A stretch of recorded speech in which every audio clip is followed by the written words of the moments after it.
नमस्कार दोस्तों, स्वागत है आप सबका। आज हम बातें करेंगे धैर्य को लेकर, पेशेंस को लेकर। हमारे जीवन में पेशेंस की कितनी कमी है या धैर्य की कितनी कमी हो रही है, आज हम इसी बारे में बात करेंगे। बात करते हैं हम सबसे पहले तो छोटे बच्चों को लेकर। आपने देखा होगा कहीं पर भी छोटे बच्चे किसी भी चीज़ को पाने के लिए जिद करते हैं, रोने लगते हैं, चिल्लाने लगते हैं और उनके घर वाले भी पेशेंस नहीं रखते, थोड़ा भी उन्हें समझाने की कोशिश नहीं करते।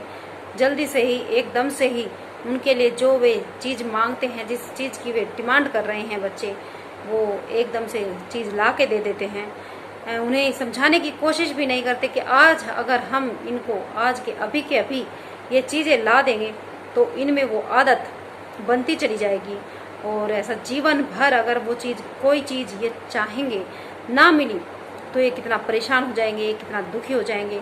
हम लंबे टाइम के लिए ये नहीं सोचते, हम बस उस शॉर्ट टर्म के लिए सोचकर जो बच्चे ने मांगा है फटाफट से उसके लिए वो चीज़ ला देते हैं दोस्तों। अब बारी आती है यहाँ उन बच्चों की जो किसी चीज़ की तैयारी कर रहे हैं, जैसे कामयाब होने के लिए किसी टीचिंग की, किसी टीचर की, या फिर लॉयर बनने के लिए या जज बनने के लिए, या कोई भी और फील्ड चुन लीजिए, किसी भी चीज़ के लिए तैयारी कर रहे हैं। अब उस तैयारी करने में तो टाइम लगता ही है, वक्त लगता ही है दोस्तों। उसमें धैर्य रखने की बहुत ज़्यादा ज़रूरत है, लेकिन हम धैर्य नहीं रखते या और हम चाहते हैं कि फटाफट से हमें वो मंजिल मिल जाए, वो चीज़ मिल जाए जिसकी हमने इच्छा की है, जो हम चाहते हैं, जहाँ जिस मंजिल पर पहुँचना, जो हमने सपना देखा है, बस वो हमें फटाफट से मिल जाए। हम ये नहीं सोचते कि इसके लिए कुछ टाइम निर्धारित होते हैं, इसके लिए कुछ टाइम लगता है, वो तो लगेगा ही। हमें उसमें पेशेंस दिखाना चाहिए, हमें उसमें पूरी मेहनत के साथ अपना 100% देना चाहिए, तभी वो हमें फल अच्छा लगेगा। बस हम उसे इच्छा तो कर लेते हैं उस फल को पाने की, लेकिन जो वो टाइम होता है वो हमें परेशान करता है। कई बार हमें इतना परेशान कर देता है, कई बार वो बच्चे इतने परेशान हो जाते हैं कि डिप्रेशन तक पहुंच जाते हैं। और इस चीज़ से मैं कहती हूँ कि इस चीज़ से उनके परिवार पे जो असर पड़ता है वो शायद उसके बारे में मैं आपसे क्या कहूँ दोस्तों।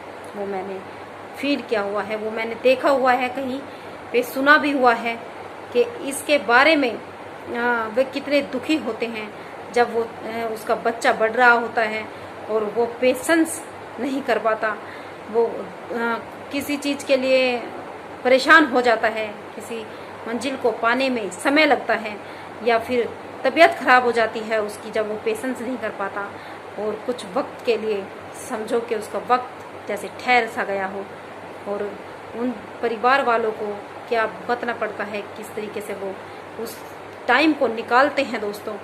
वो कुछ लोग शायद समझ गए होंगे इस चीज़ को। या मैं आपसे कहना चाहूँगी कि प्लीज़, अगर आपको किसी भी चीज़ की, किसी भी मंजिल की, या फिर आप कामयाब होने के लिए किसी भी तैयारी कर रहे हैं, कोई तैयारी कर रहे हैं, तो उसके लिए आपको पेशेंस रखना बहुत ज़्यादा ज़रूरी है। आप ये मत सोचिए कि आपको फर्स्ट टाइम में ही कामयाबी मिल जाएगी। आप शायद सोच सकते हैं ये बात कि भाई आपको फर्स्ट टाइम में कामयाबी मिल जाएगी, लेकिन अगर कामयाबी नहीं मिली तो आप दुखी मत होइए, क्योंकि अगर आप मेहनत करोगे, आप पूरे सच्चे मन से, सच्चे लगन से उस मंजिल पे जाना चाहते हो और वो आपका टारगेट है, तो मैं पहले तो आपको ये बता दूं कि सिर्फ अगर कोई चीज़, कोई कामयाबी आपने चुन ली है और वो आपका टारगेट है, तो सिर्फ और सिर्फ आप वहीं आपकी नज़र रखिए, इधर उधर कि आज मुझे ये बनना है, कल मुझे वो बनना है, कल मुझे ये करना है। ये ऐसा मत कीजिए, क्योंकि ये आपके कामयाबी में रोड़ा बन सकते हैं, आपको नाकामयाब कर सकते हैं और आप कहीं ना कहीं अपना पेशेंस खो दोगे एक ना एक दिन। क्योंकि जब किसी का कोई टारगेट होता है, किसी का कोई लक्ष्य होता है, तभी वो उस मंजिल को पा सकता है, नहीं तो इधर डुलमुल होने वाले इंसान एक ना एक दिन परेशान हो जाते हैं, दुखी हो जाते हैं और कुछ भी नहीं पाते दोस्तों। अब मैं बातें करूँगी यहाँ एक परिवार की, कि परिवार में या मियाँ बीवी को ही ले लीजिए, पति पत्नी को ले लीजिए, कि धैर्य रखना इनका कितना ज़रूरी है। अगर ये धैर्य रखते हैं तो परिवार खुश रहता है, सुखी रहता है। जब दोनों पति पत्नी एक जगह पर बातें कर रहे हों और कुछ बातें ऐसी हो जाती हैं तो जो शायद झगड़े का रूप ले लेती हैं, वहाँ पे चिल्लम चिल्ली शायद स्टार्ट हो जाती है। अगर वहाँ पे एक इंसान धैर्य न रखे तो माहौल बहुत बिगड़ सकता है, और अगर वहीं तभी के तभी धैर्य रख ले तो माहौल बिगड़ता हुआ भी रुक जाता है, थम जाता है, और बड़ी ही जल्दी वहाँ शांति का माहौल हो जाता है। मैं आपसे एक बात कहना चाहती हूँ दोस्तों, आपने देखा होगा कहीं जहाँ धैर्यवान दोस्त, आपके जो दोस्त हैं, कुछ दोस्त ऐसे मिल जाते हैं आपको, या फिर आपके कोई रिलेटिव रिश्तेदार ऐसे होते हैं जो बहुत ही धैर्यवान हो, शांतिपूर्ण हो।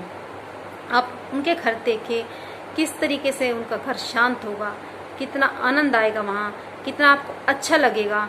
ऐसा लगेगा कि हम इनके पास बैठे रहें, इनसे बातें करते रहें, और हमें उनकी सारी बातें अच्छी लगेंगी, सारी बातें सच्ची लगेंगी। हम चाहेंगे कि ये हमारे रिलेटिव रहें या फिर हम इनसे दोस्ती करें दोस्तों।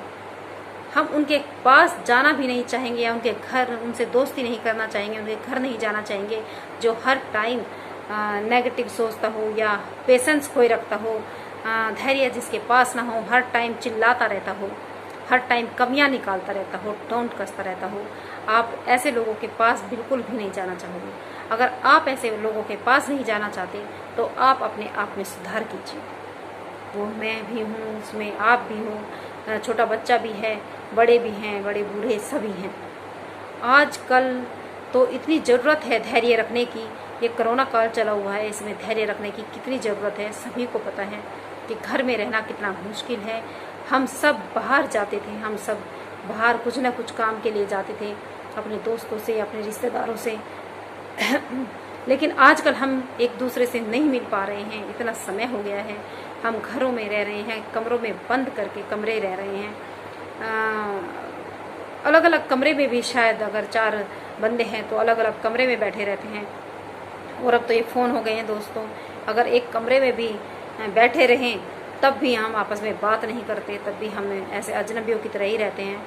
अगर हम किसी भी अपने परिवार वालों को या अपने बच्चों को ही मान लो ये बोलते हैं कि बेटा पता नहीं ये कोरोना काल कब तक चलेगा, तो आप कुछ करो, कुछ क्रिएटिव करो, या फिर कुछ एक्सरसाइज करो, कुछ कर सकते हो, कुछ पढ़ाई करो, तो शायद वो भी एकदम से चिल्ला के पड़ते हैं, एकदम से इस बात का विरोध करते हैं। क्योंकि धैर्य तो ना बड़ों के पास है ना छोटों के पास है, किसी के पास भी धैर्य नहीं है। कोई भी सोचने समझकर बोलने की कोशिश ही नहीं करता, कोई भी सहन एक दूसरे की करने की कोशिश ही नहीं करता। सहन शक्ति सभी की ख़त्म होती जा रही है दोस्तों। तो मैं समझती हूँ कि हमें छोटों को तभी सिखाना चाहिए जब हम थोड़ा सा उनके सामने प्रेजेंट करें कि भाई हम थोड़ा थोड़ा चेंज हो रहे हैं, हम धैर्य रख रहे हैं। अगर हमें कोई कुछ कहता है, बड़ा कुछ कह रहा है परिवार में, तो हम उसके धैर्य से सुने, हम सहन करें। अगर हमें अच्छी भी बात नहीं लग रही है तो हम उसको चुप रहकर बातें सुने। अगर आपको अच्छी नहीं लगी उस टाइम पे तो आप बाद में आराम से उन्हें कह सकते हैं। धैर्य रखना बहुत ज़्यादा ज़रूरी है। धैर्य ना रखने के कारण काफ़ी घर बर्बाद हो चुके हैं, काफ़ी घर परेशान हो रखे हैं। मैं यही आपसे रिक्वेस्ट करती हूँ कि प्लीज़ धैर्य रखना बहुत ज़्यादा ज़रूरी है, पेशेंस रखना बहुत ज़्यादा ज़रूरी है। आपको अगर किसी की बात अच्छी नहीं लग रही तो आप चुप हो जाइए, आप वहाँ से चले जाइए प्लीज़। आज कल के माहौल में तो मैं कहती हूँ कि बहुत ही ज़्यादा ज़रूरी है धैर्य रखना, और हमें छोटे बच्चों से ही धैर्य रखने की आदत उनमें डालनी चाहिए। उन्हें अगर कोई वे जिद कर रहे हैं किसी बात को लेकर, परेशान हैं, वे गुस्सा कर रहे हैं, नाराज़ हैं, तो हमें उन्हें धीरे धीरे उनमें डेवलप करनी होगी बातें, हमें उन्हें सिखाना होगा, हमें उनमें संस्कार धीरे धीरे डालने होंगे। एकदम से कुछ नहीं होता दोस्तों, और फटाफट से कोई चीज़ नहीं मिलती। मैं ये कहती हूँ मेहनत से और आराम से ही, अगर आप मेहनत करते हैं तो आप धैर्य रखिए, एक न एक दिन वो आपको मंजिल मिलेगी ही मिलेगी। ये आप अपने आप पर विश्वास रखिए, ये आप पॉजिटिविटी बना के रखिए। और अभी काफ़ी लंबी वीडियो हो गई है मुझे लगता है। तो दोस्तों अगर आपको मेरी वीडियो पसंद आ रही हो तो प्लीज़ आप लाइक कीजिए, शेयर कीजिए। अगर आपको मेरी कुछ बातें अच्छी लग रही हों या ना लग रही हों तो आप मुझे कमेंट करके कह सकते हैं। आप अपना ध्यान रखिए, ख्याल रखिए अपना, स्वस्थ रहिए। नमस्कार दोस्तों।